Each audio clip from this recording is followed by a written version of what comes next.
Victor Irfan. I have a background in mass communication, and I done some studies in digital marketing and photography. I'm a trained coach and a mentor, and I also have a training in skills development facilitation. We have today a course on effective communication in the workplace. Effective communication in the workplace. The agenda of the training is to learn the objectives, the reason why we are here, the introduction, the awareness of your personal style, skillful listening and expressing yourself, and the impact of emotions. Effective communication in the workplace. The background I will give for effective communication in the workplace is that most of the time, what actually makes work easy in an office or in a work environment is how effectively you can communicate. So it's very important that we know about that. So the objective of this learning will be for you to be able to develop an awareness of your personality and communication tendencies, the way you talk, the way you share information with people. You should be able to determine how that is, and learn how to listen to listen more effectively to other people. Sometimes when there is a situation, let me not use the negative aspect. Maybe when you are too excited, sometimes what people say may not exactly be what you decode from their message. So mood and some situations may distort you receiving the information the way you are supposed to receive them. So one of the things that we hope that you will achieve after this is that you should be able to express yourself in a more clear and specific way to people, so that they will get the information. And we also hope that after this training, we'll be able to appreciate the power of emotions. And introduction. The ability to effectively communicate with others is one of the most powerful tools for personal and professional success. Just like I elaborated that you're being able to tell people what to do and they get it the way you want them to get it will make your job easier. Sometimes you may give somebody information, then when they give you the report or the assignment you give them, when they give you what they have done, it doesn't show that they heard what you said. So most of the time, we can't put all the blame on the subordinate or whomever you give the instruction to. It may be the way you give the information to the person, then the person was not able to understand. So maybe that's why you're not getting the desired result. Another bullet point says one of the quickest ways to eliminate, to remove yourself from other people is to communicate unsuccessfully. When all the time, when you want to say, I don't like you coming late, but you're always complaining about what happens when the person comes late, it may not drive home the point. Maybe if you have a staff that instead of resuming by 9 a.m. in the morning, is always resuming by 10:30, is always having different excuses every day. But what you do with that staff is that you always say, as a result of you coming late today, I lost a client, I did not complete this assignment. That's all you say. You did not tell the person that you must tell me what are your challenges. Is it that you wake up late? Is it that transportation was a problem? If you don't ask all those questions, you won't know how to solve the person's problem, and you keep getting the same result. But when you're able to ask questions, then you provide solutions, then you get better results instead of just complaining. So that is something that we need to look into. This part says in this presentation you will learn a variety of strategies to improve your communication skills and break the cycle of destructive habit or personal interactions. Bad habits in personal interactions. Unit 1, awareness of your personal style. Past experiences shape communication style. Communication doesn't just happen. Your style is based on your experiences, and that over time you have developed into a pattern of attitude and actions. Most of the time people, their first work experience was under a boss that is always giving them task. When they are about to finish this one, he has given them another one. Those kind of people, if you check them very well, when they have risen up there and all of that, they become like that. If maybe your first work experience was with a workaholic, somebody that works morning, night and everything, and from there you move to another workaholic and all of that. When you become a boss too, you tend to handle your work in that way. So most of the time, the way we communicate has to do with our past experiences, what we have gone through. Maybe that's the way we were being communicated to when we were a subordinate to someone and all those things like that. And the second bullet point says it's a continuous cycle. Your experience influences your thought over time becomes your attitude. These attitudes become the blueprint for new experiences which develop into patterns of behavior. The last bullet point says it is key to empowering you to establish personal responsibilities and accountability in the midst of changing your behavior. Remember, the only person you can really control or change is yourself. You know, when you discover that every time. Sorry guys. When is your flight? Tomorrow. Yes. 5:15.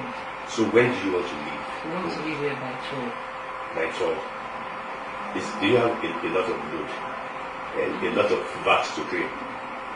Then we should leave by 11. Yes. Because by the time you finish the VAT and everything, you need to go inside immediately. You understand? Queue. To in case there is a lot of queue at the center, so that you relax after collecting your VAT and you can do some shopping if you go late. Because if you leave by 12, you'll be getting there around 1 or thereabouts.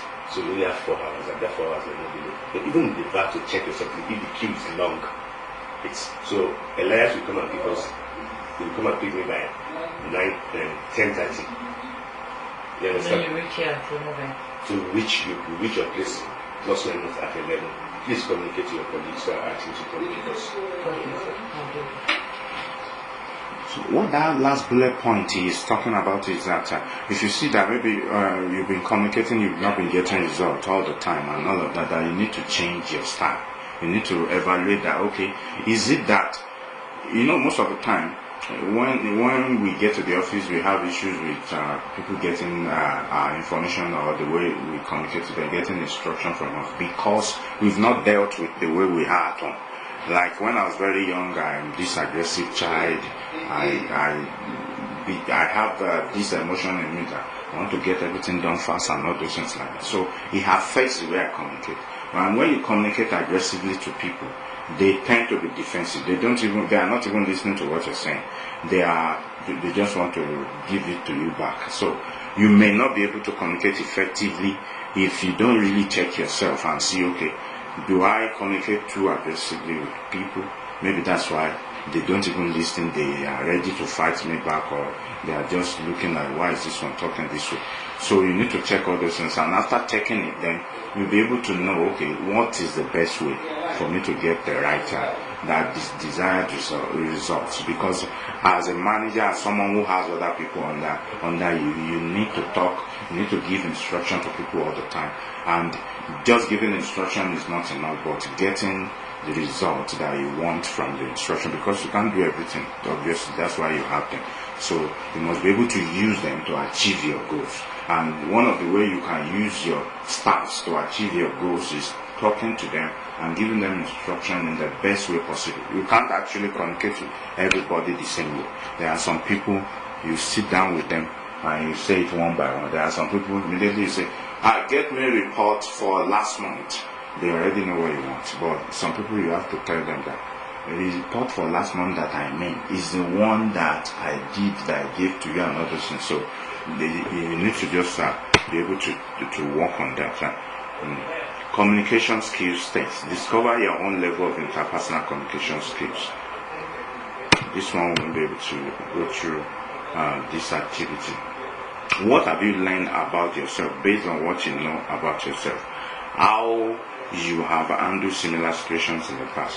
How do you think you would handle this following scenario? They are giving us a scenario here.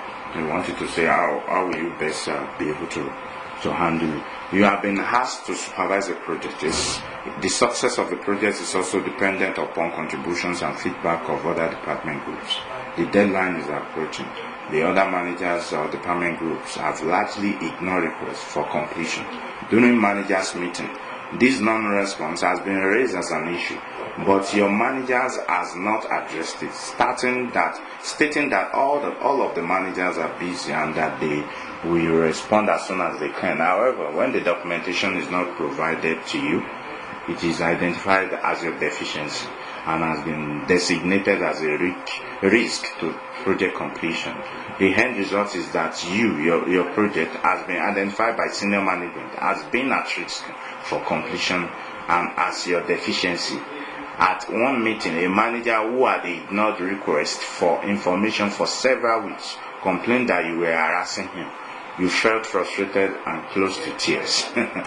Most of the time, in that scenario they are painting to us is like other people not cooperating with you to achieve your results. What do you do? How do you handle such a situation?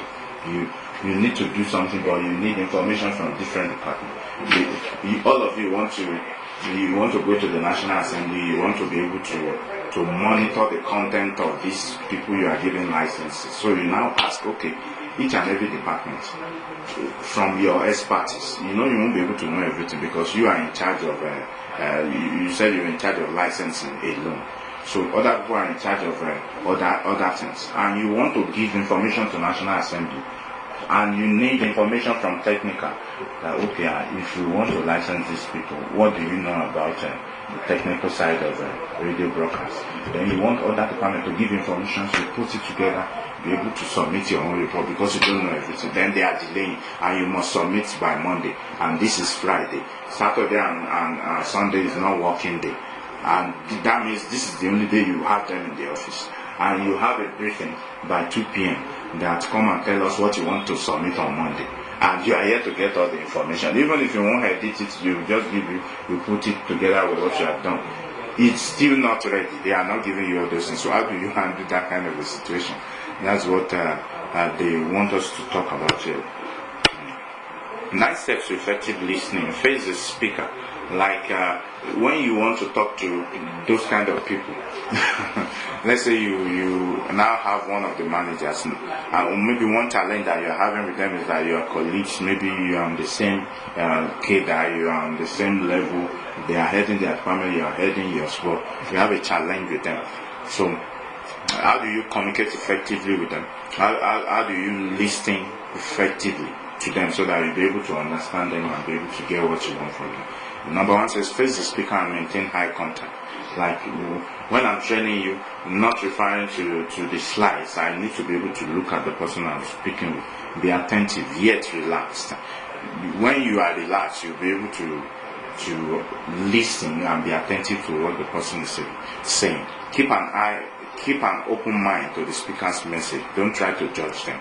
They are frustrating your report already, but if you put that in mind, it's something different from what they are saying that you'll be hearing.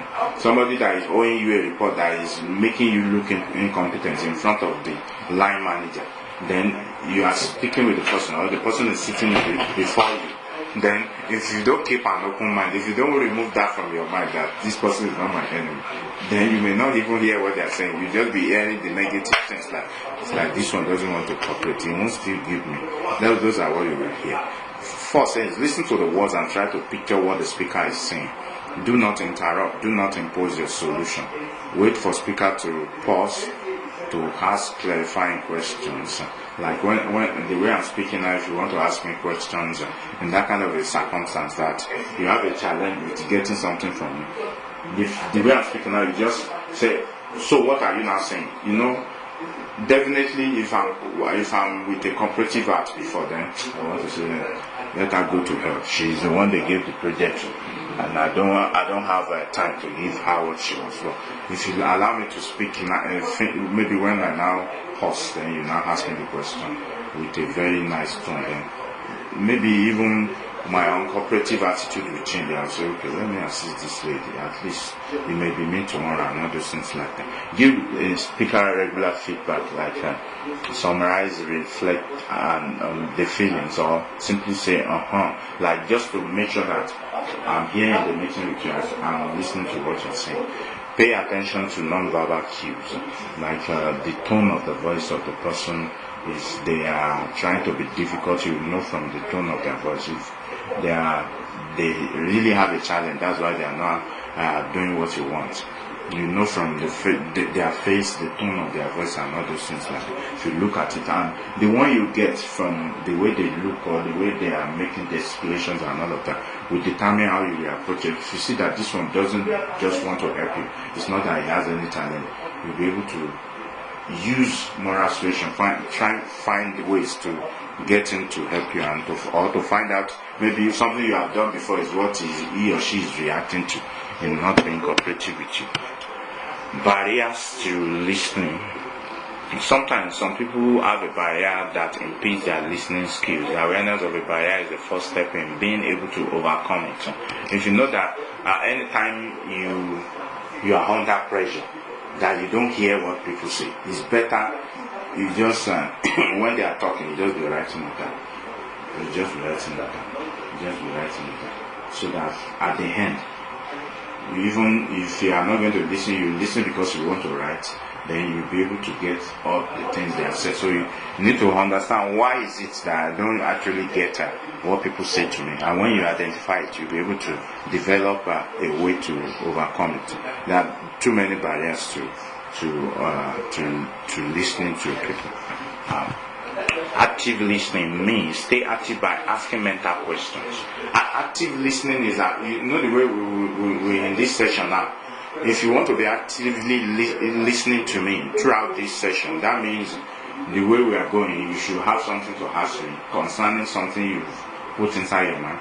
You know, the way human mind works is that all this session, since we've been talking, you still pick something and you are still thinking about it. Yet me, I'm talking, but you have picked something. Maybe that thing happened to you, or it has an importance to something that is going on concerning your job now. Then you are thinking on that thing, but me, I'm still talking. So you can ask questions concerning that thing to show your activeness in the conversation. What key point is the speaker making?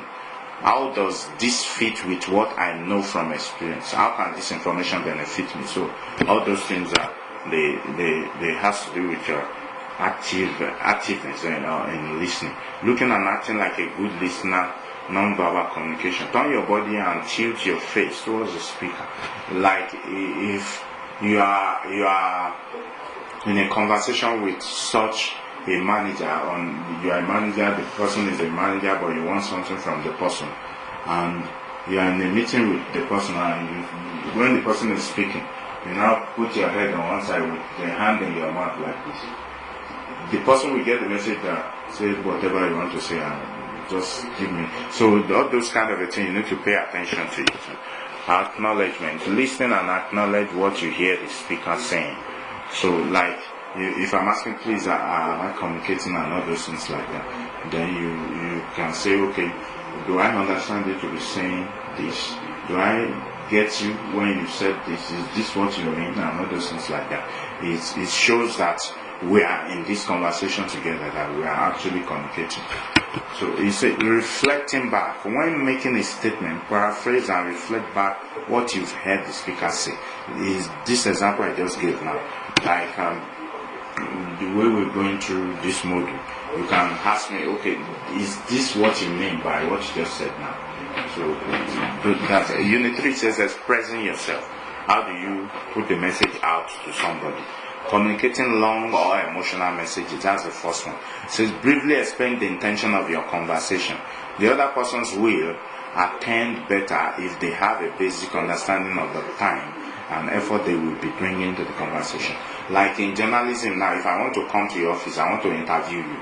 Like maybe there is a news, maybe one of these people that you revoke their licenses, they went to the media and they started talking that SAR is doing this, they are just revoking licenses without prior notice, they are just being harsh because I hold little, and they were lying to the people. Then most of the time when we want to do interview, let's now say maybe you grant a press interview on that, they came to your office to ask you that, is this thing that this person is saying, is it true about this organization?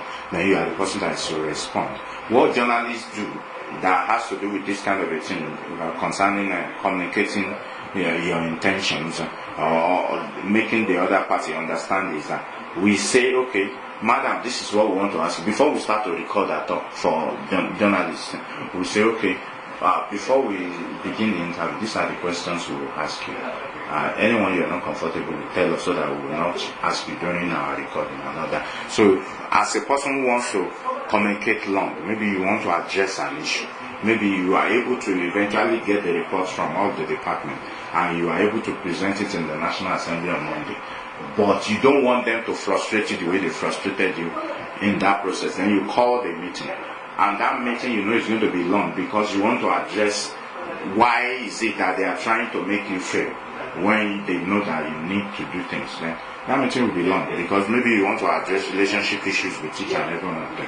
Maybe all of you were on the same level, but they choose you to do something over them. Some people get jealous, and that's why they are trying to frustrate. Some of them, maybe you were friends before, then maybe during your work interactions, then you became, you are not so close again. So you address also, so it's going to be long. So you must be able to communicate with them that this is what I want to do in this meeting. Maybe all of them are sitting there. Why I call this meeting is this. I need to address why is it that you are not trying to help me? Why is it that we were close before and we are not close again? You know that meeting will be long, so you need to tell them ahead. It says use I statements to communicate your feelings, and you have that you are personally seen, heard, need, or expect. Do not engage in verbal attacks on other person. If you want people to understand you, if you want people to take your message, no matter what they have done, don't attack them verbally like you are the one bringing down this department. You may say your attitude, the way you are doing this, is not going to make us to succeed. That one, you are still communicating the same thing, but you are not attacking that person. You are attacking their attitude. The attitude they are bringing is what you are talking about. That late coming is not going to help us in this department. You know, from 9 to 10:30 that you are supposed to have come, there is a lot you could have done. So if you continue this way, we will lose 1 hour 30 minutes every day, and therefore late coming cannot be accepted. Instead of saying that you have you are not a good person, you cannot change, you have the attitude of always coming late and all those things like that. Address what they are doing that is wrong. Don't attack them personally, so that they will be able to take whatever it is. Utilizing high statements, like the examples I was giving was what is given here. You make me so mad when you don't complete your work on time. My supervisor frustrates me when she doesn't communicate. You see that is people that these statements are addressing, not actually addressing. You are not speaking from, instead of just saying that you make me, I feel mad when things are not done nicely. So the person, we see that is your feeling that you're expressing. You are not saying that you are the cause of it. Although literally it means that they are the cause. If you say that I'm always not happy when people don't give me their report as early as possible, it's different from you are not always giving me a report. You are saying I am not happy when you don't give me. Not that you are the one causing me trouble in this department by not giving me your report. But you are saying I am not happy because you are not giving me your report on time. So it's from your side now that you're expressing your emotions. You are not expressing it from the side of the person. So that the person will now think like, okay, let me help this person not to be feeling unhappy again. Let me be doing my job. So that's the way that works. 5 components of your message. Your communication should include these 5 important components. What are you saying? What are you hearing? What you are feeling? What you need or what you want? What the positive result will be from receiving or acting on your request. So when you are speaking with someone that you want to see them change so that you can achieve your goal in the organization, you must put all of this into consideration. That what I'm saying now is that you have not been doing what you're supposed to do. Your report is always coming late. And people said that during the time when you're supposed to be writing, that is the hearing part. That when you're supposed to be compiling this report, that you don't always do that. And I feel that is the feeling part. And I feel that will not move us forward as a department. And four means that, and we need to now get on doing our job at the time when we're supposed to. So the fifth one, say what possible result will be from receiving or acting on your request. So we now say, okay, my expectation is that by next week Monday, I don't want your own report to come late, like as it is. I want it to come as early as the other staffs in the work group. 5 components of your message. We treated it just now. Unit 4 says impact of emotions. Emotional obstacles to effective communication include the emotions that are like obstacles to effective communication is vulnerability. People may not express their true feelings because they do not want to expose themselves to others. People may not like the area where I'm weak now. I may not be able to tell people so that my ego will not be bruised when you address that kind of a thing. Me that I'm staying maybe in a very bad area, maybe, and it's very far from town. That's why I always come late and all of that. It depends on how you talk to me. That's when I'll be able to open up to you concerning that kind of a thing. Protecting people may not want to express their true thoughts because they do not want to hurt or upset the other person. Maybe the reason why you are not getting the desired results is that maybe when you want to talk to them, you are shouting. And they know that if they tell you that you always shouting at me when you're talking, that's why I can't walk nicely with you and all of that. They know it will hurt you, so they may hide that, and it will impact on what you want to get from the expectation. Social, professional, or cultural rules may inhibit expression of some feelings. Some people may not want to tell you some things because they know that they are supposed to be able to do it, but they cannot do it because they are not capable enough. Maybe someone who is employed as a secretary, but the reason why he's not able to give you your reports on time, or the assignment you give that type this memo, type this one, was because she is slow in typing. She may not want to tell you that I need training on being able to use my keyboard fast and all those things like that. Fear. People seek approval and acceptance so that they are often reluctant to say what they really mean for fear of rejection. Some people may not tell you that, okay, I'm afraid that you may sack me. That's why I don't want to really tell you what my problem is. Maybe some people's qualification is not actually what they have, and you are giving them the job for the type of qualification they said they have. They may not want to tell you because they know if you know that this qualification I said I have, I did not have it, you may sack them. So fear of that may not allow them to really tell you what their problem is, why they are not able to give you results. Manage your emotions. Recognize what you are feeling. Are you angry or embarrassed or hurt? When you identify it, you'll be able to know that, okay, now I'm angry, and because I'm angry, it's not the time to now do confrontation with this person. If you have a staff who is getting on your nerves, when you are angry, it's not the time to engage with that person verbally. Maybe in that kind of a time, you can do a memo and send to the person that why were you not able to do this? Why is it that you are not doing this and all that? So it's not the time to now start talking, because when you speak to somebody in that kind of a mood, they may get anger in your voice and want to talk to you in an angry way, and it may escalate. So you need to be able to manage your emotions and know that, okay, when I'm angry, my voice is loud, and therefore when I'm angry, it's not the time to engage with somebody verbally. Do not act on your feelings right away. Don't make a decision. Enter into a discussion or send an email in anger or frustration. Don't, because of what, even when you are going to communicate with someone, when you are angry, you should not do it immediately. Allow time. They will say, give every anger 5 minutes.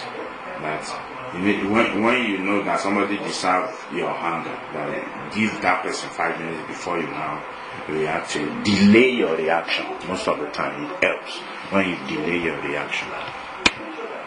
Managing a conflict. Keep yourself calm by breathing slowly and deeply. Remember that this is only one temporary moment in your life. Managing a conflict. An example I can give you in this regard was that there was a time I was working for one of the one of the executive members of Nigerian Bar Association. So I'm the head of their publication. They have a magazine they produce for the Bar Association. So I'm the one producing the magazine for them, getting content and some advertisement. So we're now expecting a bar president from one state in the United States. From the person is the head of the Bar Association in that state in the US. So he's coming to during the legal week in Nigerian Bar Association Lagos branch. So he's coming there. So we're expecting him. So we're at the airport to receive the man.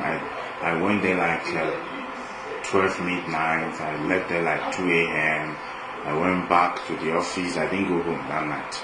I was preparing a press release for the day. So when we were now in one big hotel, that's the place we were going to hold the press conference. The person will speak with the media and talk concerning why he's in the country and all of that. So we were now in the cafe of that hotel, very big cafe, international hotel where people from different countries are there.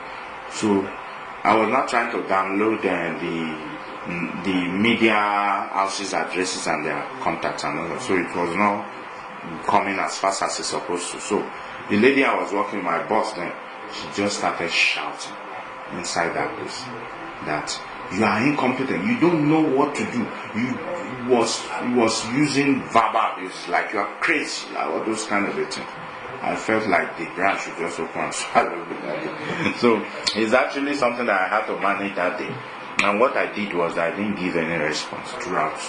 All those are shouting and making us, to the extent that when she now walked out, people in the cafe, they cannot mind their business. They now came to the door.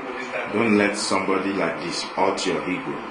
Just keep calm and do what you can. People were just coming that don't let this kind of So if I had reacted to her, it would have shown me as a bad person to these people. They would have thought maybe I deserved the way she was speaking to me. So we must learn to manage conflicts and not those things. Like the scenario I was giving about other managers not wanting to cooperate with you. Although you don't like their faces, what they are doing is wrong. But in that kind of a time is not the time to fight with them, because you have a task ahead and you need their help. So that kind of a time is a time to just suppress your anger and your feelings to them. Just make sure I get this thing from this person so that you can meet up with your Monday deadline to submit they give us activities and we will be able to complete the activity. This is the last part of this training. It says checking your knowledge. Following are a series of questions for you to complete. These questions are designed to check your understanding of the information you just received. So you will be posed with these questions. Past experiences. Have little or no. We talk about past experiences almost at the beginning of the slides, the training. So this question is past experiences. Then you now look at the one out of A, B, C, D that fits it. Past experiences have little or no effect on your communication. There was a sentence like that during the training. B says influence your thought, which in turn becomes your attitude over time. Key to empowering you to establish personal response. All of the above. So they are asking which one will you choose that fits past experiences. So this slide says if you have answered that having little or no effect on your communication, that is past experience have little or no effect on your communication. That was the one I would have chosen before I read this slide. They said that one is incorrect if you are choosing that one. That if you have also chosen that past experiences is key to empowering you to establish personal responsibility. They said that answer is also incorrect. And also if you choose that all of the above options that they are correct, that is also not correct. The correct one is if you say past experience influence your thoughts, which in turn becomes your attitude over time. Past experiences, maybe you know why some people don't have friends is because of what friends has done to them in the past. And because of that, when they see that maybe they are attending a new church and you are trying to get close, they see you as an enemy because they know they already form an idea in their mind that if you are getting close to them, you want to become their friend, you will hurt them. So they see you as an enemy, they push you away.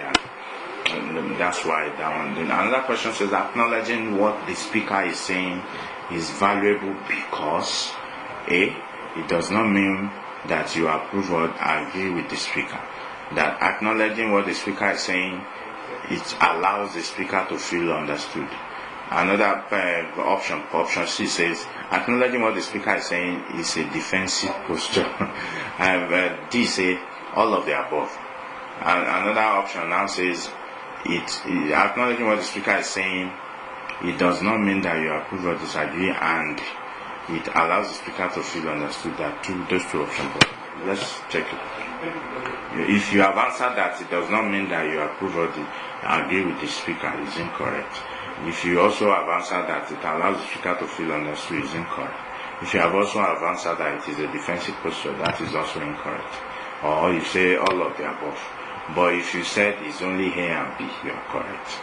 If you say that when you acknowledge the other person, that it makes them feel understood, and it also does not mean that you agree or disagree. So that one is correct. Another question, it says is a scenario that you and your office co-worker have worked well together for approximately 1 year. Another person has joined the work team and trouble has started. This person appears very sensitive and frequently complains about being ignored. You and the other staff have tried to include this person in conversation and activities, but the employee went to the supervisor after 2 weeks on the job and reported on a long list of office infractions. Several of the complaints were exaggerated and totally false.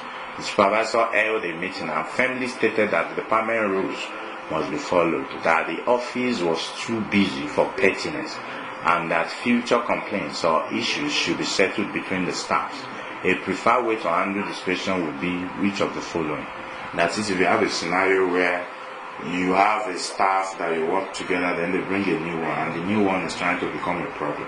It's always complaining that you are not good. The other person before, they are not good. They are doing this, and went to report to the boss, even after you try to help him or her, and lied and exaggerated things. Now, what would be your next line of action? Option A says, tell the co-worker how mad they make you. Option B says, demand to have it out with the co-worker while it's all fresh in your mind. That is, call the person immediately and talk with the person. C says, listen not as a critic and desire to understand your co-worker rather than to achieve either agreement from or change them. Concentrate on what you need to move forward rather than dwell on other person's mistake. I will take C and D. And there's another option that says B and C, F says C and D. So they said if you take option A, tell the co-worker how mad you make them, that is incorrect. That if you demand to have it out, to go and talk to the person when the matter is hot, and I say, please come, let's discuss this now. No, that is wrong. Option C says, listen not as a critic and desire to understand your co-worker rather than to achieve either agreement or change in them. Says if you choose only this option, is wrong. And D says concentrate on what you need to move forward rather than dwell on the person's mistakes. And if you choose only this one, is incorrect also. If you choose B and C, that is incorrect. But if you choose those last two options together, that when you communicate with them with the mind that I'm not going to judge you, I'm just here to listen to what you have to say. And after I'm not even ready to change you, to make you change. I just want to hear what you have to say. That is better. That one is the best option. And that question said, well, when you want to communicate a long or complex message, we were talking about it that maybe after you were able to submit the report successfully to the National Assembly, then you call the meeting to talk about why they should not frustrate you like that again. Now you know that the meeting is going to be long. So that what are the options that you need to do? What do you need to do when you want to have a long conversation with people? Let other person know this may be a long conversation. Briefly explain the intent of the conversation. Use one I statement to specifically state your feelings. Not engage in blame or verbal attacks. All of the above. Instead, if you choose A, you may not be correct. That if you choose B alone, it's not correct. C also, and D, that is not correct. Or if you choose all of them, all those all those options are correct, if you choose all of them together, let the person know that this may be long. When you call them for meeting, they may probably have other things they want to do. Let them know so that they will not be looking at their time during the meeting that please, this is a 1 hour meeting. I want you to give me your 1 hour. So at least during the 1 hour they won't have excuse that I want to quickly go and do it, because you already told them the length of the meeting. That you should really explain the reason why you called the meeting.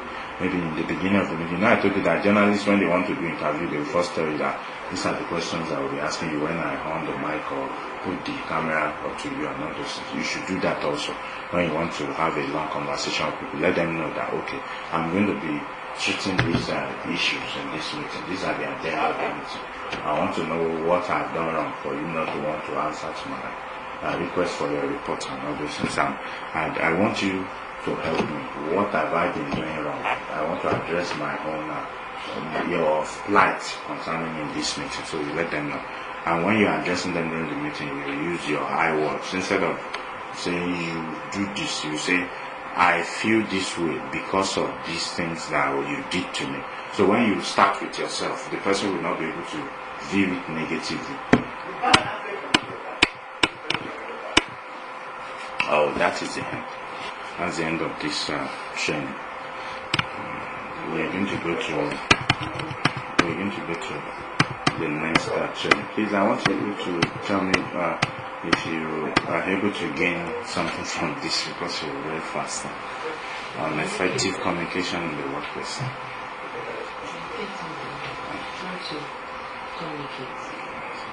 Thank you.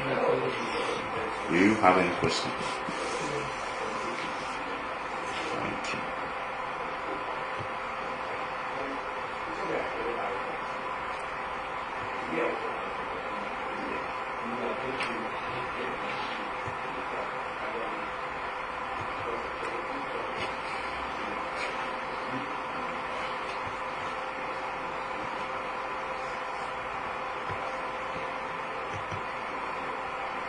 The next training is on organizational change and stress management.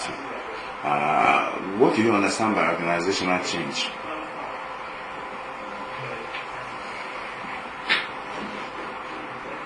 It's a change in an organization. Yeah.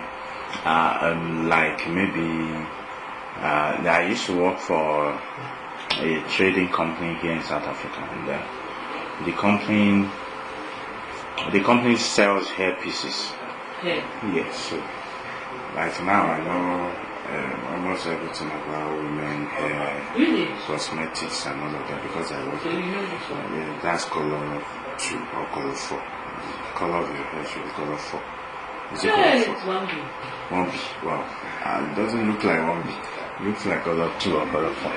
I know inches of hair, 8 inches, 10, 12 inches, 14, 16, 18, 22, 24. I know all those ones. I know nail tips, natural French, monomer. This one they used to remove acetone, all those things, because I work with them. So it got to a time that what the man does, because I'm the operations manager, I manage like 22 to 24 stores that we have. We have them in different provinces all around the country, but mostly in just maybe 3 states, 3 provinces around this place. That's where we have all our stuff. So I manage all of them. But we buy stock from here in Johannesburg here and some other places. So I'm the one who is also the purchasing officer. I buy and distribute to all those places. And it's here to Johannesburg or Pretoria? Oh, this is Pretoria. I was referring to Ghana. So the head office of the company is here in Pretoria. I used to stay here in Pretoria. I'm now staying in Johannesburg. So, but it comes to a time that his business structure doesn't make sense. You can't just go and open a store.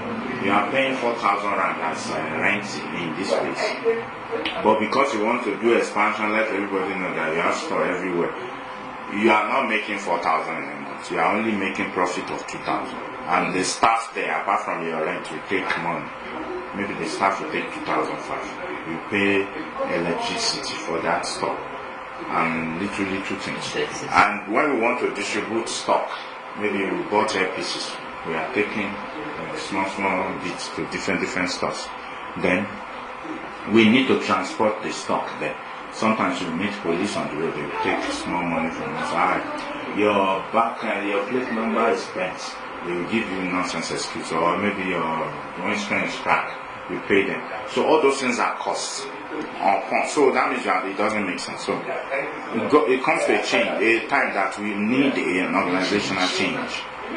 People were stealing in the stores. I told him, the other people who have been managing the business for him before, they see him as, if they tell him that this person is stealing, he will go to the person and say, your manager said you are stealing. So people are now afraid to talk to him, to tell him the truth. So there is a need for change in the company, because little profit we are supposed to make, people are stealing it because the salary is paying is too small and all those things like that.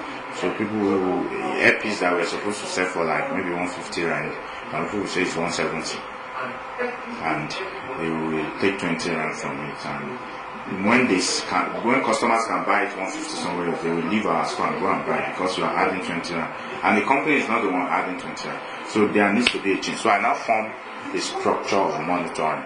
I told the auditors, you must be going to these stores, and all the stores must be putting price tags on all the stocks and all those things like that. So that is when the change came. So it's my example of an organizational change. And stress management, part of it is how do you manage stress? Because that time when I was working in that company, it was my life. I'm the one that must open the office, the head office where I work. I'm the number one staff in the head office. I will open the store. We must open the store 7 a.m. So that means even most of the time 12 o'clock have not closed. Yeah. 12, yes. Wow. Have not closed. So, and guys, if you get to the office by 7, you don't wake up by 7. So that means the second day, 5:30, I must be awake again. Although I have a driver that will come and pick me, but it's stress. So those are my explanations for all this one. So, forces for change. The first, nature of the workforce. Example, more cultural diversity, aging population, many forces for change. Technology, things that can cause change. Technology. There was a time when I was working in the bank, then they changed our system. We were using Finacle 7. They changed it to Finacle 11 or 9 or 11. They upgraded our system. The system we were using before was keyboard based. You have to use your keyboard when you are faster and you do your work. But the one they now brought was more sophisticated, looking trendy, like Facebook.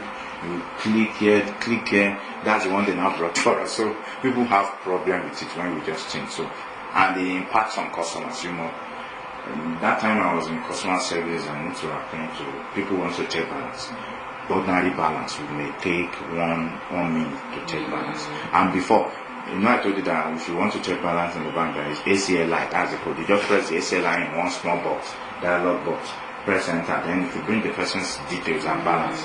But now, when you have to be using mouse to click back, then you now type in the box, then you now click again, it's now slower. So it was a challenge. So technology can be a challenge also. Economic shocks, rise and fall, or like it was a time, there was a time in Nigeria, I think maybe 2007, when stock crashed.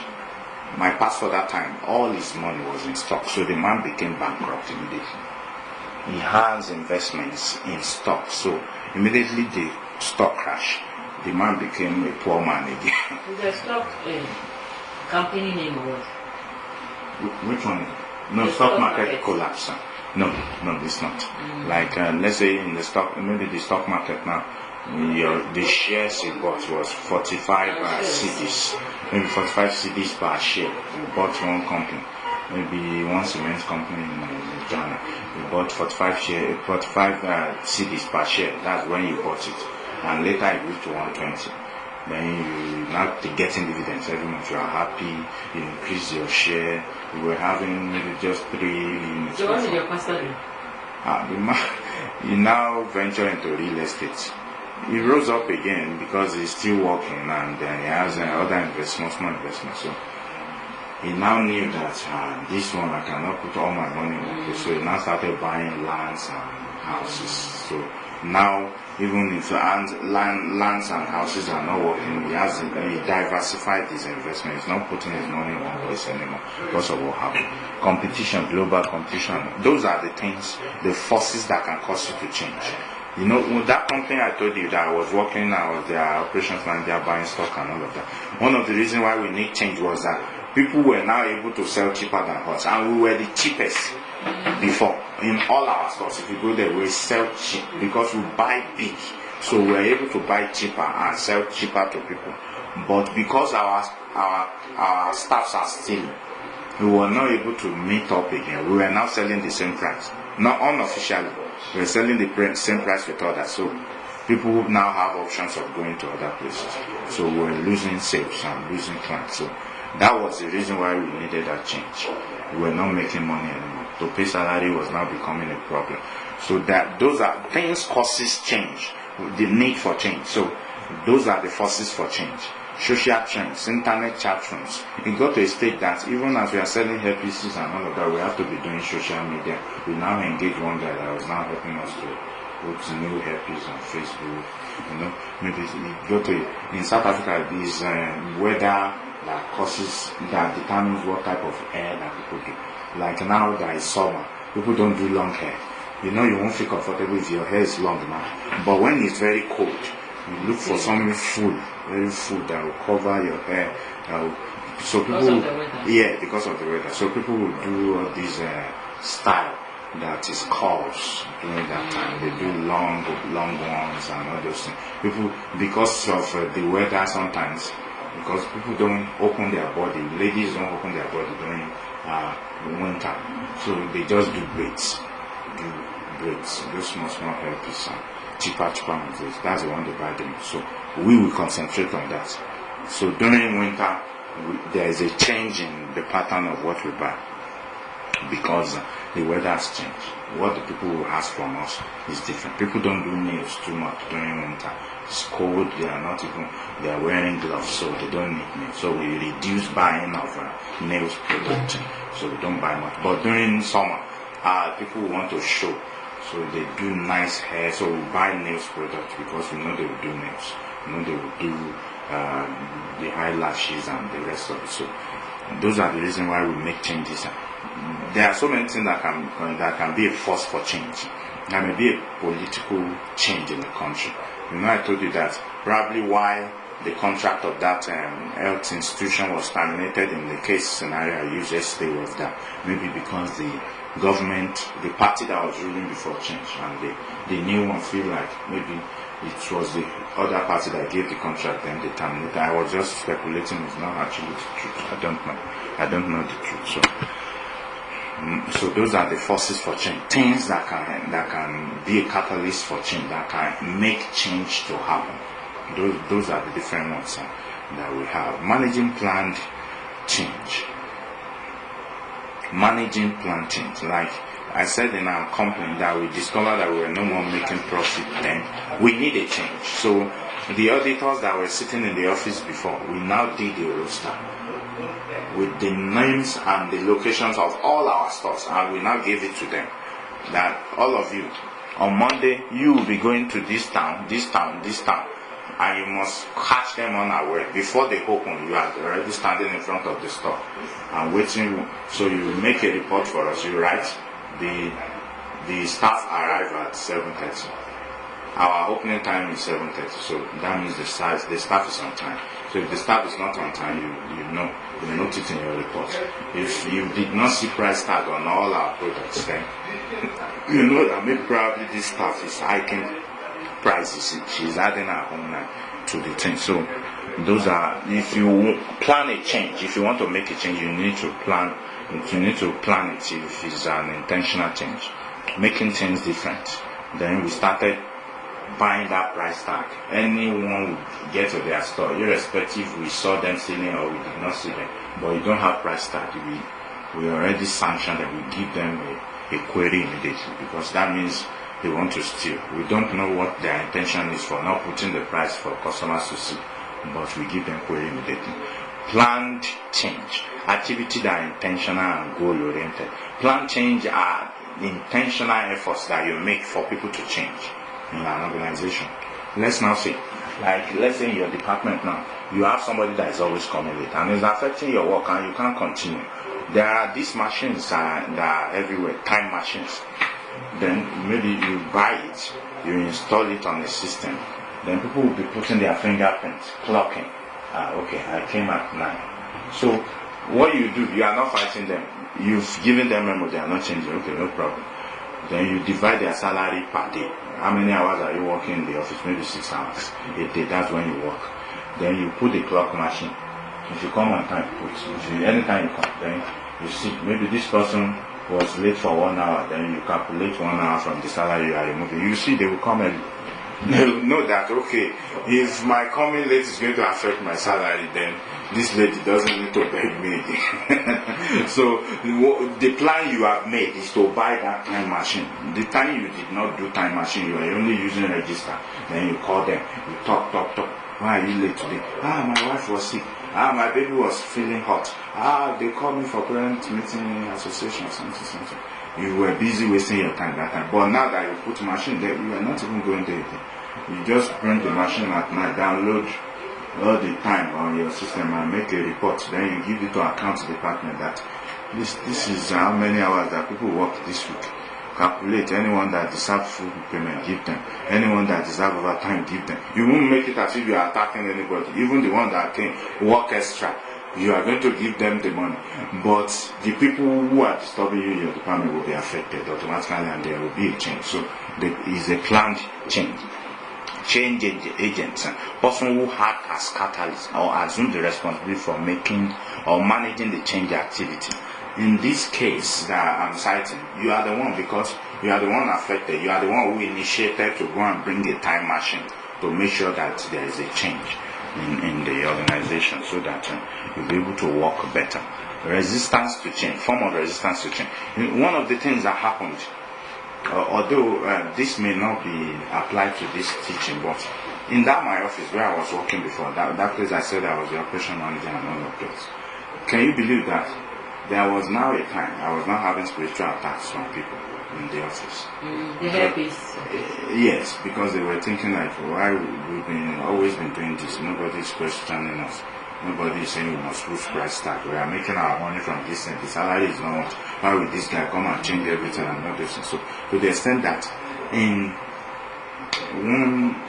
I think last year January or February, when I was still working there, I started having stomach ache from 12 midnight. For 5 days, I don't know where I was. I was almost dead. It was the first time in my life they would put drip on my body. I almost died. I don't know where I was. To the extent that before I was thinking maybe it's something I had. They were taking me to the hospital. The doctors would say they cannot find anything. They would give me drugs. The drugs will not work and all those things. So now got to stay and I thought like I will die if I don't pray. That's why was I not praying all this while? Why was I going to the hospital? So I started praying. To the extent for you to know what happened to me within that 5 days, I couldn't walk in. I cannot walk. So I just prayed and my pastor now came, prayed with me and all of that. So one morning after the 5th day, I woke up the 6th day like 2 a.m. I was fine. The pain disappeared, no problem anymore. I was fine. The only thing is that I was now doing physiotherapy for myself. I was now teaching myself how to walk. I cannot walk again. I have to be holding things. I have to be using stick to be able to have the strength to walk. So there are people, if you want to make any change in an organization, or there are things that will resist the change. So that you'll be aware. There are some of them that will now be bringing out your faults. They will say, although she wants us to do well, but she's always shouting when she's talking. You don't mind them. All those things are normal when there is going to be a change in an organization. Forms of resistance to change, overt and immediate. Voice complaint, engaging in job actions, like some people will now be talking like, I cannot kill myself. How can I'm working and the work I'm doing is tedious. I cannot be waking up early in morning and come. But in the morning we don't do anything in this office. Why do you want me to come by 9 a.m.? Why?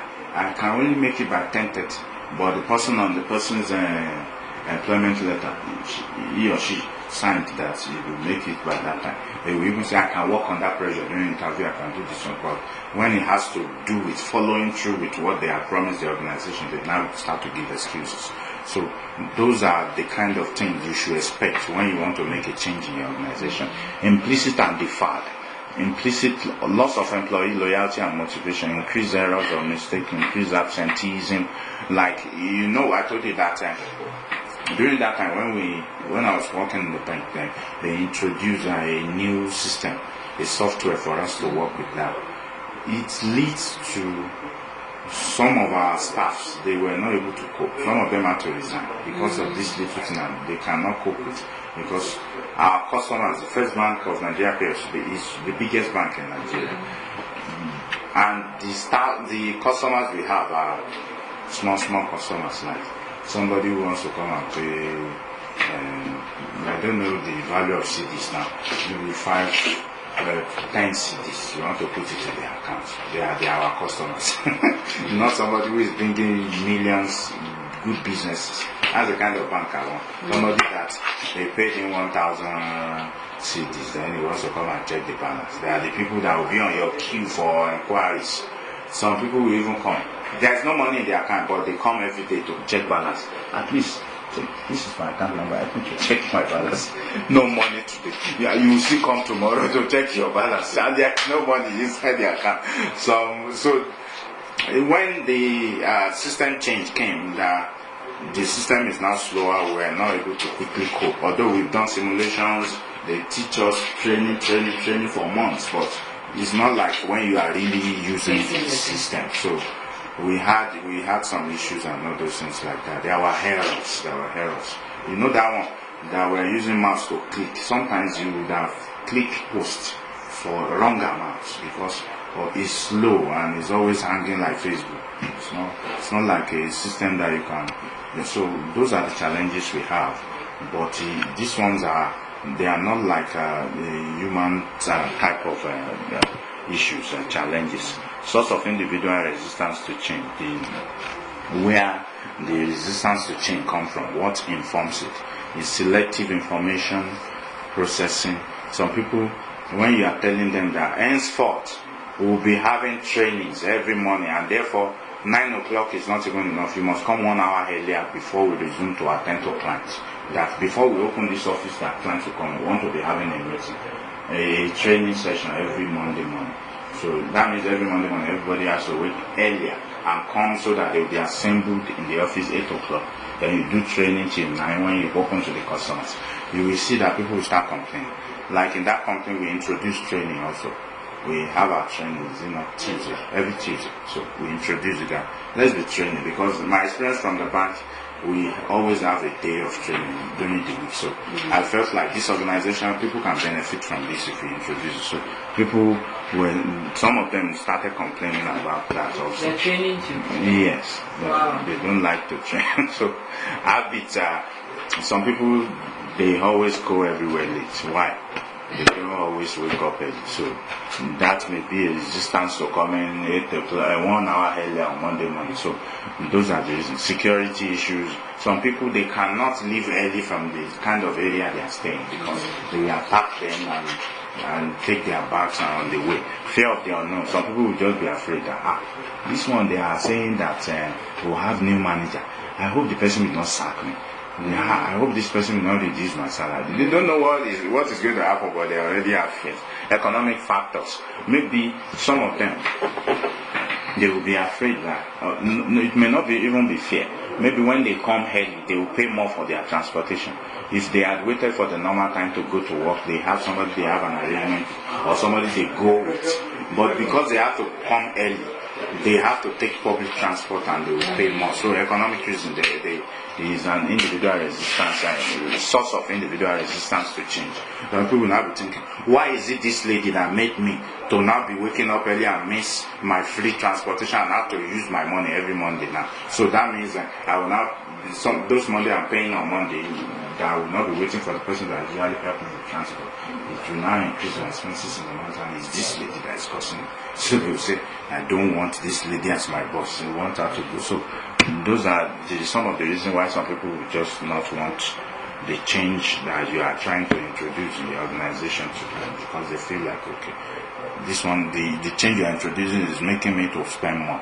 The change you are introducing, I don't even know what you want to achieve. There was a time also in the organization we introduced appraisers. Let's appraise people. If you say you are a good salesperson, then you become a chief later. Then we need to be doing appraisals over time. Some of you that you did not perform nicely, then we chase you out and collect some money, we employ someone else. So that also can be a resistance to change, because people will think like, maybe they want to sack me, that's why they are doing appraisals. Even the good people, they will think that maybe they will sack me, that's why they are doing appraisals and all those things.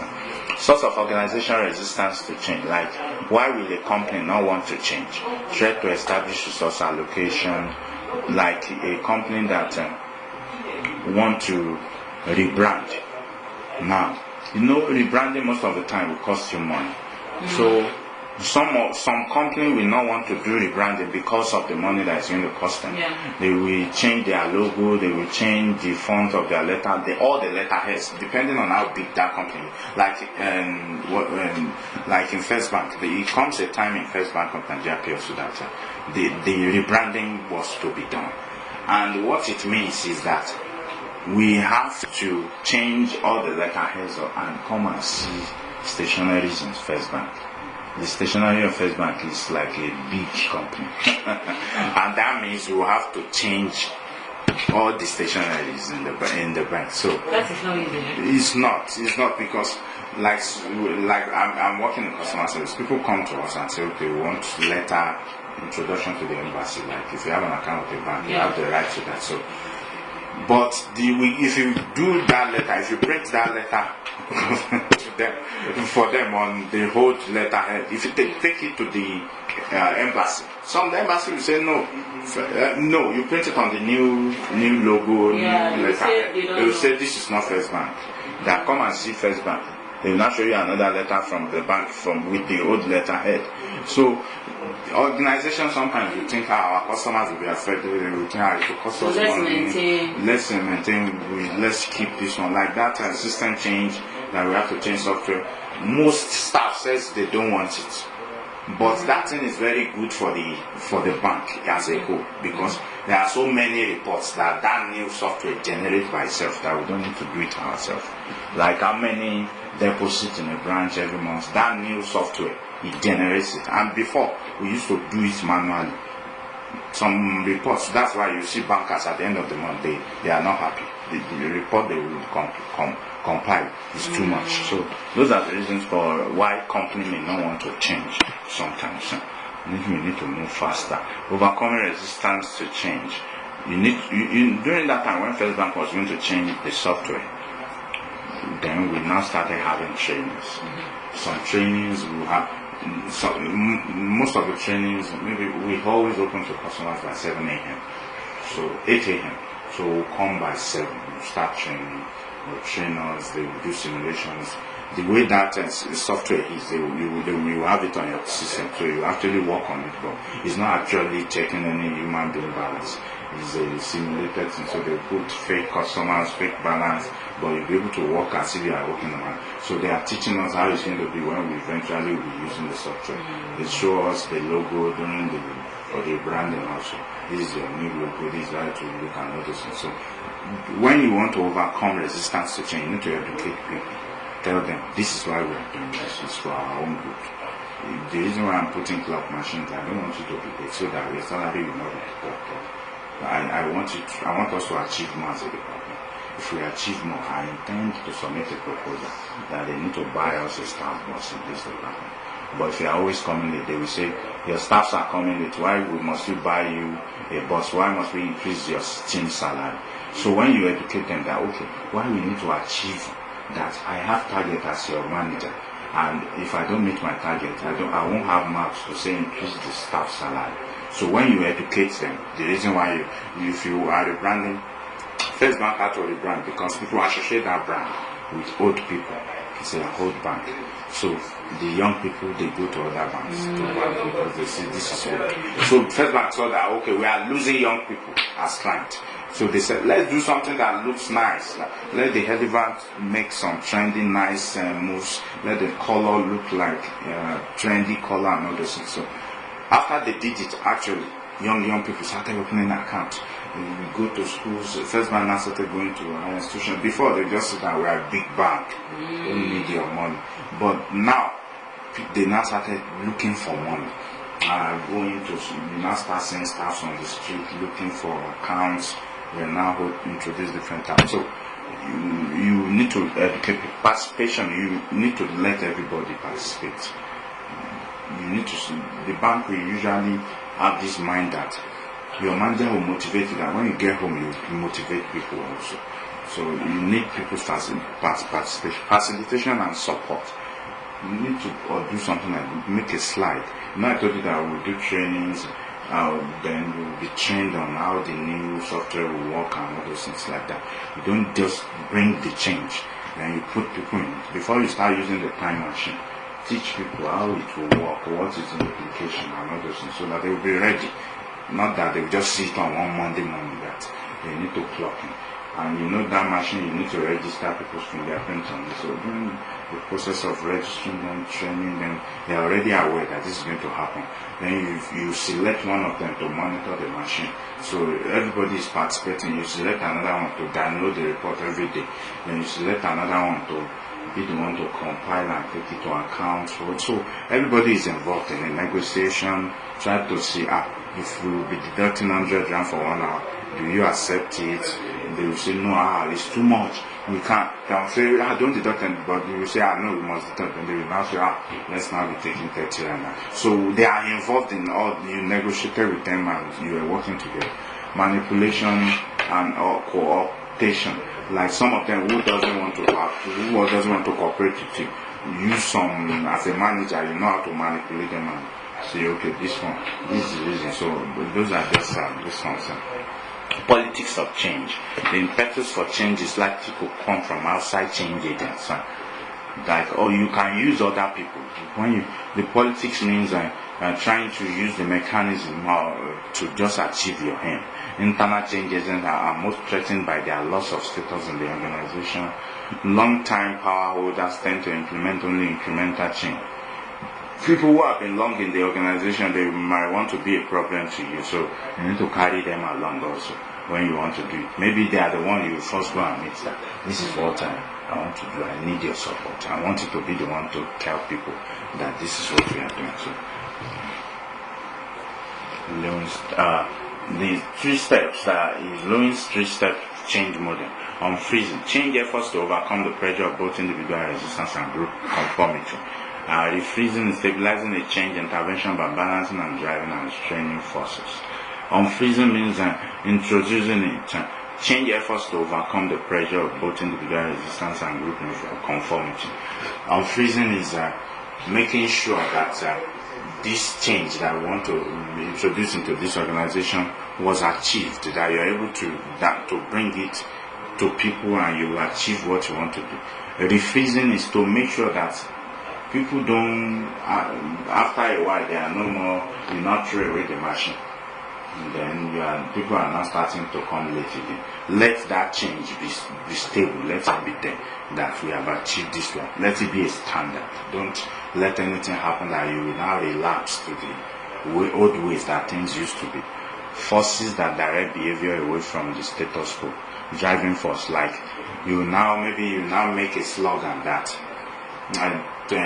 early to bed, early to rise. Just because you are trying to make a change in the area of lateness, so you now make a slogan. You write it on the body of your wall at the entrance of the office.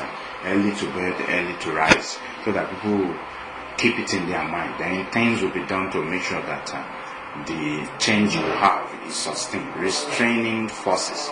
Force that hinder movement from existing equilibrium. You make sure that all those things that are resisting the change, that you make sure that they don't have a way. It is a diagram to illustrate unfreezing the stage of implementation of change. So that's a step plan for implementing change. These are steps are illustrated by quota to implement the change. Establish a sense of urgency by creating a compelling reason why change is needed. The steps you need to take when you want to create a change.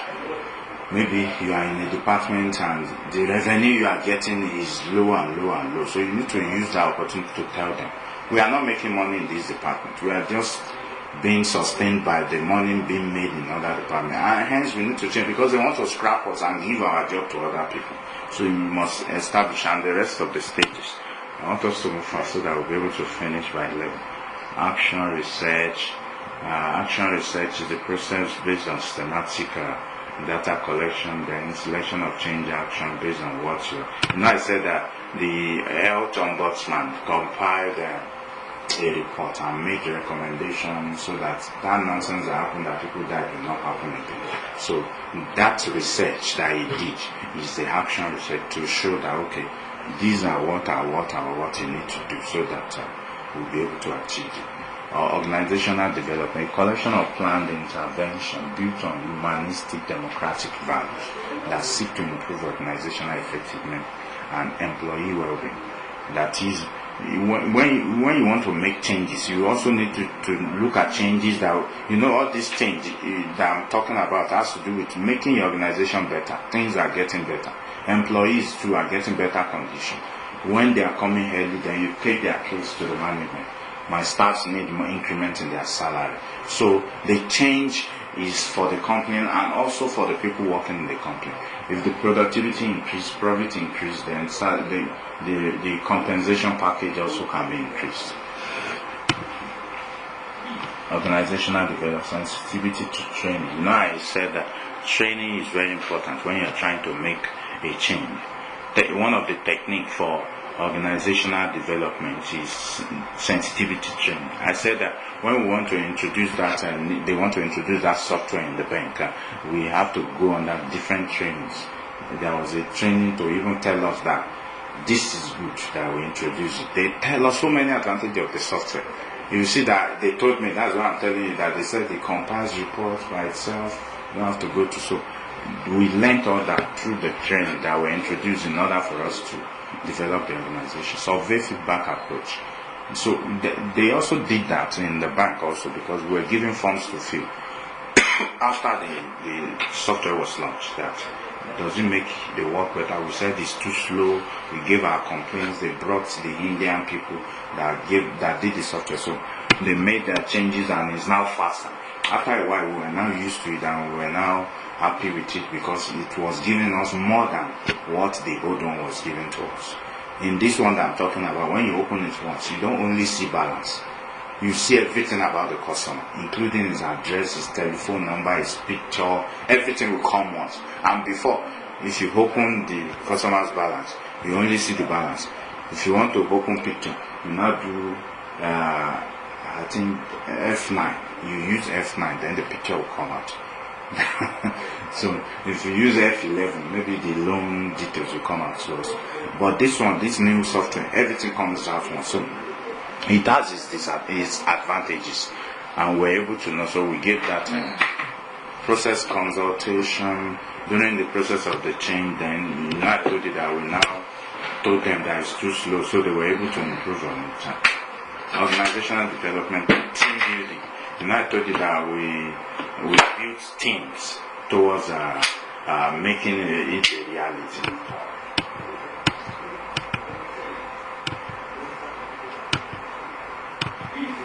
I already talked about technology in the workplace. I was using the issue of the introduction of that new software concerning that one.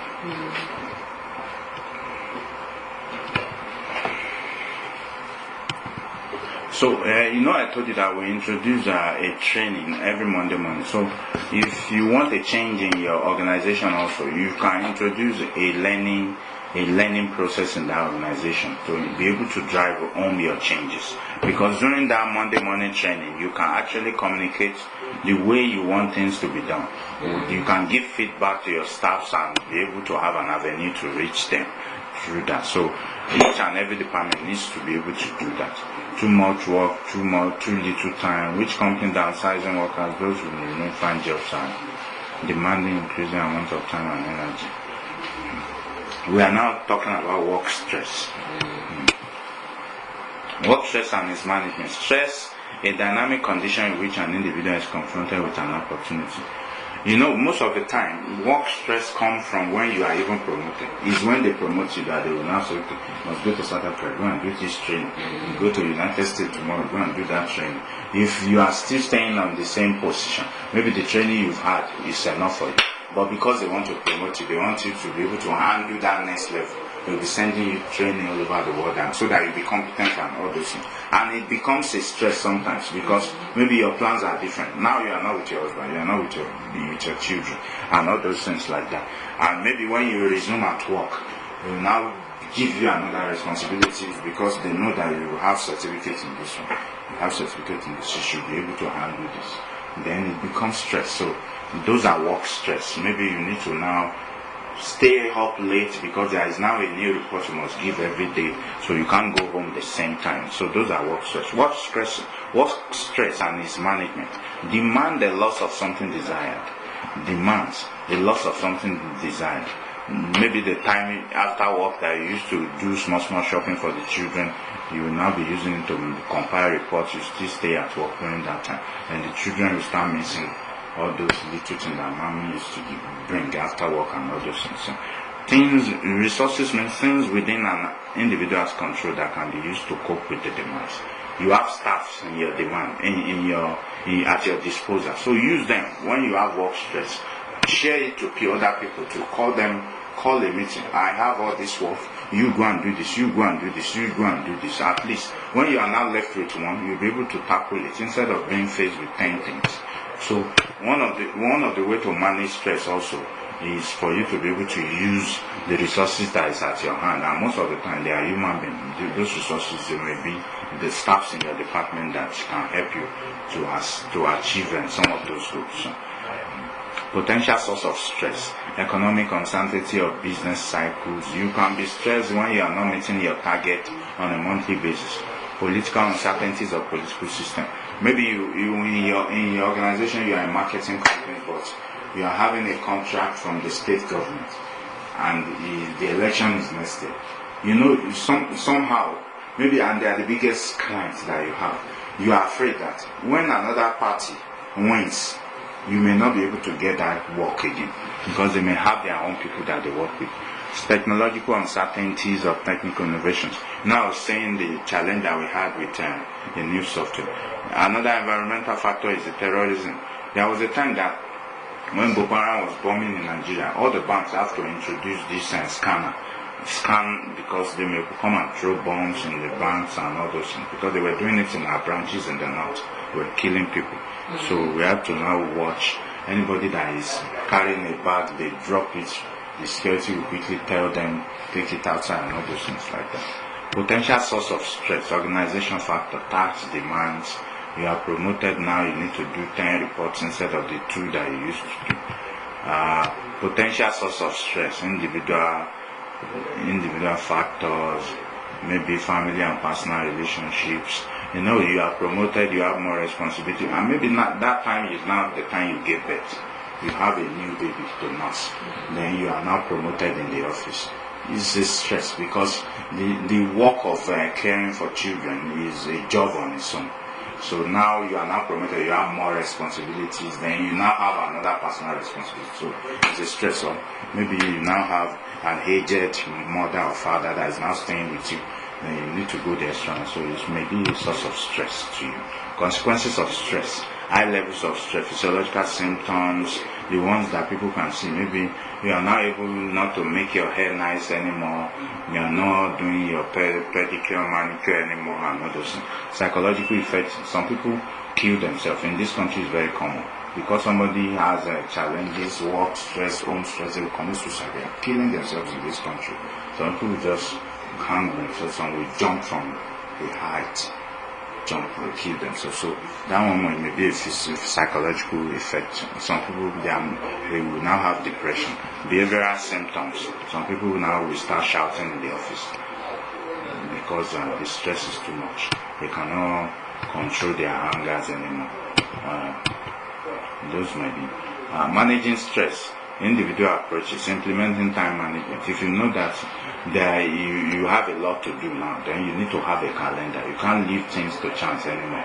From 9 that you resume in the office to maybe 9:30, maybe it's reports that you need to look at that the staffs have sent in. So you make sure that in between that time you have a diary and an alarm on your phone that will be telling you, okay, you are going to a meeting in the next 2 hours. Everything you need to take for the meeting, you tell your secretary. So you need to use time management. You must manage your time. Maybe the reason why you are having stress in the morning is that you don't sleep early. So you need to make sure, okay, by 10 p.m. I must go to bed. Store those things. Maybe you need to employ a nanny that will assist and all those things like that. You need to also introduce, maybe they said increasing physical exercise. Maybe you are not registered in a gym before. You need to now maybe do 30 minutes every day in the gym. Relaxation training. Some trainings you every Saturday, maybe one Saturday in a month, then you organize a physical, a motivational training for staffs in one big nice hotel where you have nice meals and you'll be able to take pictures and swim and do expanding social support network. Like then you tell people, please, I need assistance concerning caring for my children, my new baby and all those things like that. Managing stress, organizational approach, improve personnel selection and job placement. If you know that this person needs a secretary in order for him or her to cope nicely, then you employ one for them. If you know that, okay, this person who is now employed as this, then does not have, maybe you are given a senior manager post now, then they need to buy some, they need to take you to a training concerning senior management, how senior management cope with things, the gadgets you need to use. Like in First Bank, there are some cars you drive when you become a manager. Automatically you must drive it, they will give it to you. And those cars are better than the other ones. They will give you some notepads and other things like that make your job easier. So you'll be able to connect anywhere and be able to do your job. Check up organizational change. At which stage do organizations break their inertia and movement stage? Check up organizational change. Identify 5 sources of stress in your life currently. Discuss with a classmate the types of program you will look for in an organization that will be able to help you manage those 5 sources of stress. So lastly, I put it to you that when you get back to work, you need to identify what are the sources of stress in concerning this one, my job, and you should be able to determine with what we have learned how to tackle. Thank you so much. This is the end of this session. I don't know if you have any questions. They are straightforward. The last slide we would have taken if we had time was proposal writing. It's already 11, so I'll leave that to you. I even need that. Proposal writing, and it's very interesting. I have it here. Can we start? I think so. I think we should. I should have done that before that stress. Oh, okay. I was using the length of the training to determine which one I would take first, because that one is bigger. This one is just 10. Proposal writing. Proposal is a persuasion. The reason why we write proposal is to convince people to do something. You may write a proposal for someone. You see that when there is African marriage, they will say you take a proposal to the family of the wife, and that means that you want to tell them your intentions. It's a proposition, what you intend to do. So that's like what you did. Yeah. Like what you did. Yes. So you need to be able to communicate your intention. Like I told you that I wrote to the consulate of Nigeria that I want to be able to do some work on their website. I want to be updating the website for them and manage the website for them. So I wrote to them. And inside the proposal, it contains the things I want to be doing for them. And it also shows that I've done research on the site, because I told them this is how it looks now, but this is what I want it to look like. So I was able to communicate it. And I also communicate how I want to do that. And I also communicated what it would cost them to be able to get my service. And I also put it there, how I will render the service if they agree to my terms. So proposal is to persuade someone. The main purpose of any proposal is to persuade the reader to do something. You want you to take an action. That's why proposal is written. Persuade a potential customer to purchase goods or services. Persuade your employer to fund a project. Sometimes you write a proposal to get something done in your department so that you can work better. Like when I joined that organization, we were selling hairpiece. I wrote a proposal to them that I'm good in mass communication and journalism, that we need to start a magazine. And today that magazine has produced 3 editions. We've done 3 editions. I've resigned from the company, but still I had to do something else. And I'm not buying and selling so much. So I'm a journalist, so that's what I love to do. But that magazine that we created then has produced 3 editions. I'm now the editor-in-chief of the magazine. I did the magazine. And I wasn't the editor-in-chief in the beginning because I was still doing finance and doing the magazine on one side. So, but I wrote proposal, this I wrote, and then they bought into a proposal and it became alive. And the magazine has What is the magazine about? It's about Africa, positive things about Africa, fashion, and cultural artifacts of Africa. So that's what the magazine carrying news about Africa. If I'd known, I would have brought copies for maybe the 3 editions. So there are even many things about Ghana that I interviewed the High Commissioner to the embassy in the 1st edition. This last one, you were not able to attend Ghana Festival. The Ghana Festival was last week. Oh, okay. Yes, I'm sure you are not aware. You would have been there, meet Ghanaians, eat local foods last Saturday. Oh, So it's a very nice event. so you sold them again? Yes, we sell it. People buy it. It's 20 rands, yes. It's 20 rands for the magazine. So proposal helps you to tell this is what you want to do. And if it's favorable to people, most of the time they will accept, and then you achieve your goals. Any proposal offer a plan to fill a need. The reason why I'm writing the proposal to the High Commission, the consulate, is that I see that their site is not nice. So I want to make it nice for them so that I can make some money for myself also. So that's what proposal does, to fill a need. And your reader will evaluate your plan according to how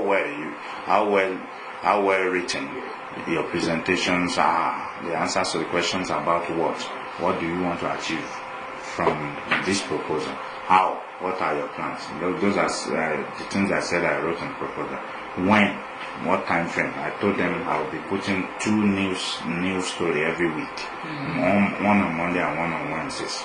How much it is going to cost. Like I told them I was going to be taking 4,000 in a month. So that's what I told them. And I put reasons that why I need to be paid that much. Proposal must also be informative and believable. So inside your proposal, you must give information. Maybe to tell them it's possible for us to achieve this if you accept my proposal. So it must be informative.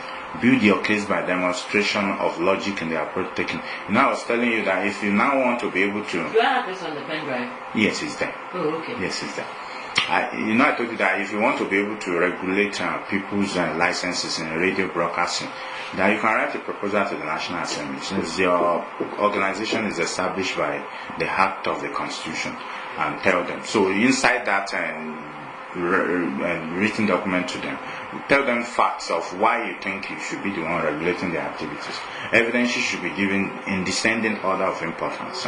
That is from how important it is to give them. Anticipate the answers and questions. Then inside proposal you have already answered the questions like how will you cope with the increase responsibility in your department, you'd have answered that I've spoken with the technical department, they will help us with supervision and all those things. I've spoken with the administrative department, they will help us in content development and all those things.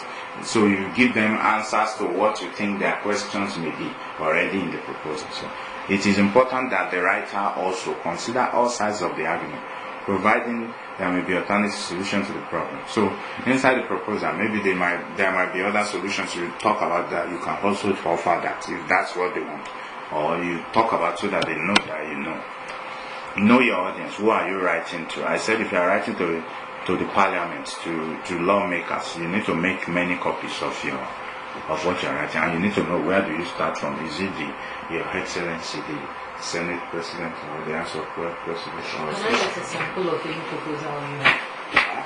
I have on my phone. I can give it from here. The proposals are written.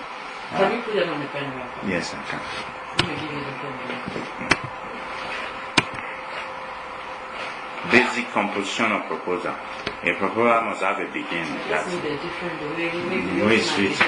Yes. We have a way of doing ours. Body. We need to learn from others. That's true. That's what I do most of the time. Yeah. What I do most of the time when I want to write a proposal, I go on the internet and go and look. How did this person write this or how? So you need to learn from people so that at least you see new idea the way they put down. The title should be clear, unambiguous. Do not make it cute. Proposal on how do I say, if you want them to abjudication of duty, but that one is big English anyway. So just make sure that it has a very nice title.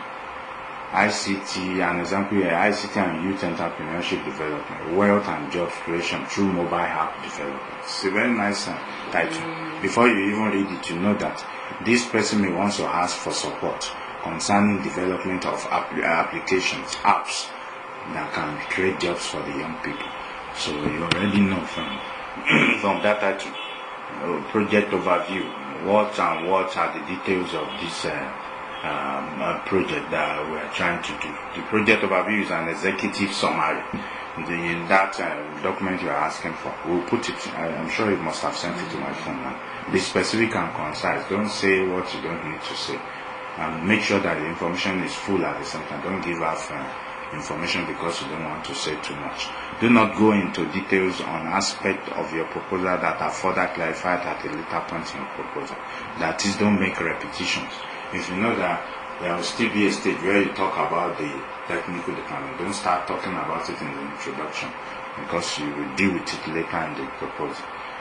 Use the project overview to begin to show your knowledge of the funding organization or the issue you are addressing.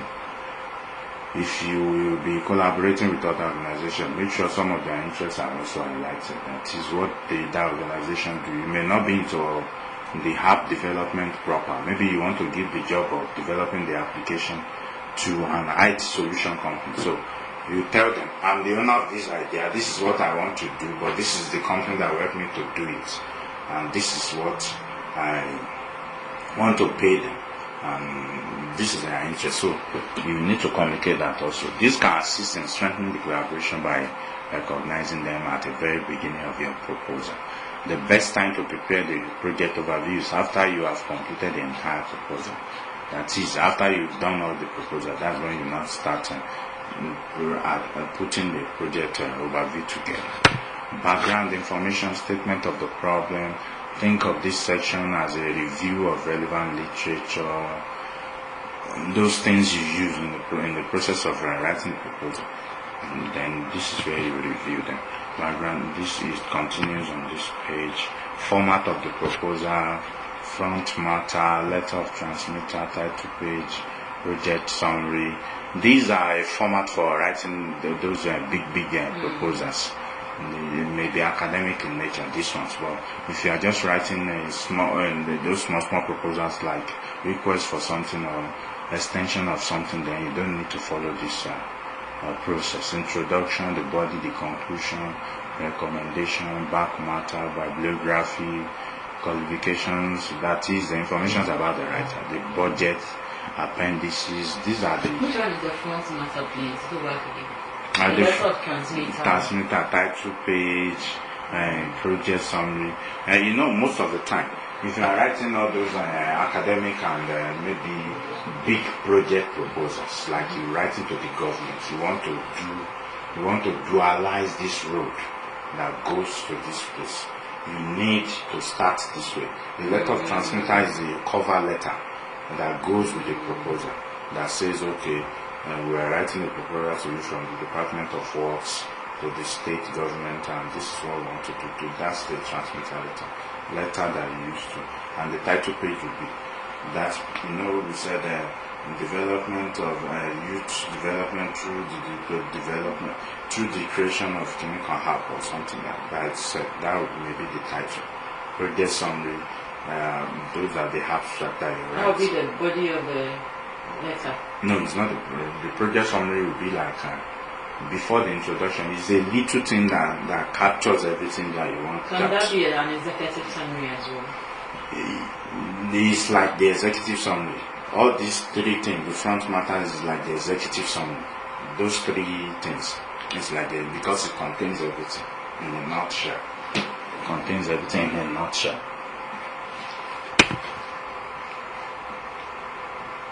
It's from effect. It's from